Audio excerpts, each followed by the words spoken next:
مقدمہ اور جوابی مقدمہ. تو جناب علی اب یہ کھیل تو شروع ہو گیا ہے. ادھر اسلام آباد میں عمران خان کے خلاف مزید 2 مقدمات درج کیے گئے ہیں. ایک مقدمہ دفعہ 144 کی خلاف ورزی کا مقدمہ ہے جو خان صاحب کے خلاف دائر کیا گیا ہے، اور یہ مقدمہ جو دفعہ 144 کی خلاف ورزی پر دائر کیا گیا ہے، اس مقدمے میں مراد سعید، فواد چودھری، فیصل جاوید، شیخ رشید، اسد عمر، راجہ خرم نواز اور علی نواز ایوان کو شامل کیا گیا ہے.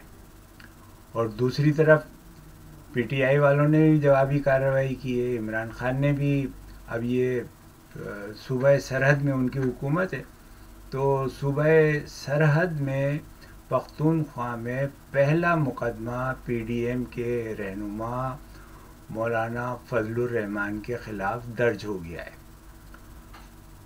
اور شہباز گل کے خلاف جو نیا مقدمہ درج ہوا ہے، اس میں پارلیمنٹ لاجز میں ان کے کمرے سے پستول برآمد کرنے کا مقدمہ ہے.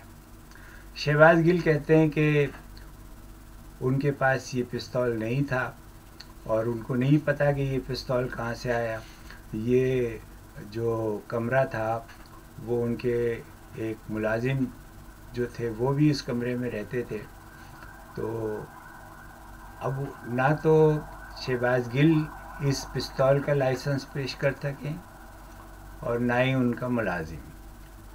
تو اب یہ مقدمے بازی جو ہے وہ ہماری عدالتوں میں چل رہی ہے، اور شہباز گل کے مقدمے میں بھی پولیس کو 2 دن کا ریمانڈ دے دیا گیا ہے اور ان کو دوبارہ سے پولیس کی تحویل کے اندر جانا پڑا ہے. عمران خان کو بھی 3 دن کی راہداری کی ضمانت مل گئی ہے، تو وہ بھی اب اس ضمانت کے عرصے کے اندر اپنی سرگرمیاں جاری رکھے ہوئے ہیں.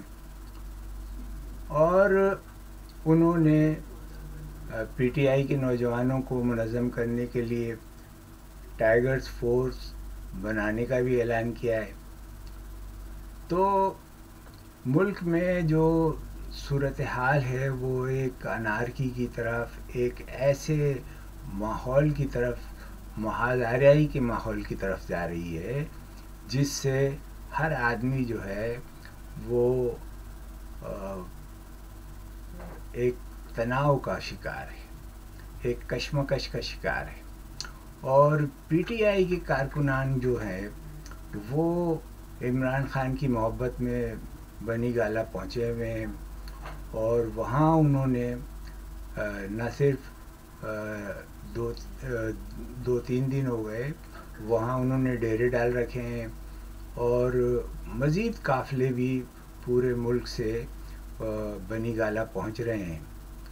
تو یہ ایک ایسی محاذ آرائی کی فضا بننے جا رہی ہے جو ملک کے لیے، ہماری سیاست کے لیے اور ہماری معیشت کے لیے کسی طرح سے اچھی نہیں ہو سکتی. جو الزامات عمران خان کے خلاف ہیں، یعنی فوج، عدلیہ اور دیگر ریاستی اداروں کے خلاف نفرت انگیز اور اشتعال انگیز بیانات اور تقریروں کے الزامات، کم و بیش انہی الزامات پر مولانا فضل الرحمان کے خلاف بھی مقدمہ درج ہوا ہے، اور پی ڈی ایم کے دیگر رہنماؤں کے خلاف بھی مقدمے درج ہوں گے. تو یہ مقدمے کا جو سلسلہ شروع ہوا ہے یہ اب دیکھیے کہاں تک پہنچے. لیکن آج مجھے ایک اور واقعہ یاد آ گیا. یہ فروری 1999 کی بات ہے کہ اس وقت بے نظیر بھٹو اپوزیشن لیڈر تھی. انہوں نے صحافت کی آزادی کے لیے اور اخبارات سے اظہار یکجہتی کے طور پر اسلام آباد میں ایک ریلی کی تھی، جس پر اسلام آباد کی انتظامیہ نے لاٹھی چارج کیا تھا.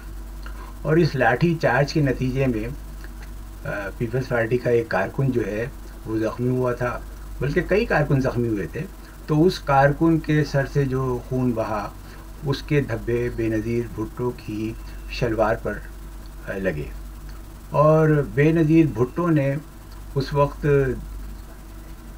کے جو وزیر اعظم ہیں ان کو دھمکی نہیں دی، یا اس زمانے کے جو اسلام آباد کے اسسٹنٹ کمشنر تھے افتخار سلوانی اور اسحاق وڑائچ، ان دونوں کو انہوں نے درخواست دی، اور اس درخواست کے ذریعے انہوں نے ایک مقدمہ درج کرایا، اور یہ مقدمہ وزیر اعظم پاکستان میاں نواز شریف کے خلاف تھا۔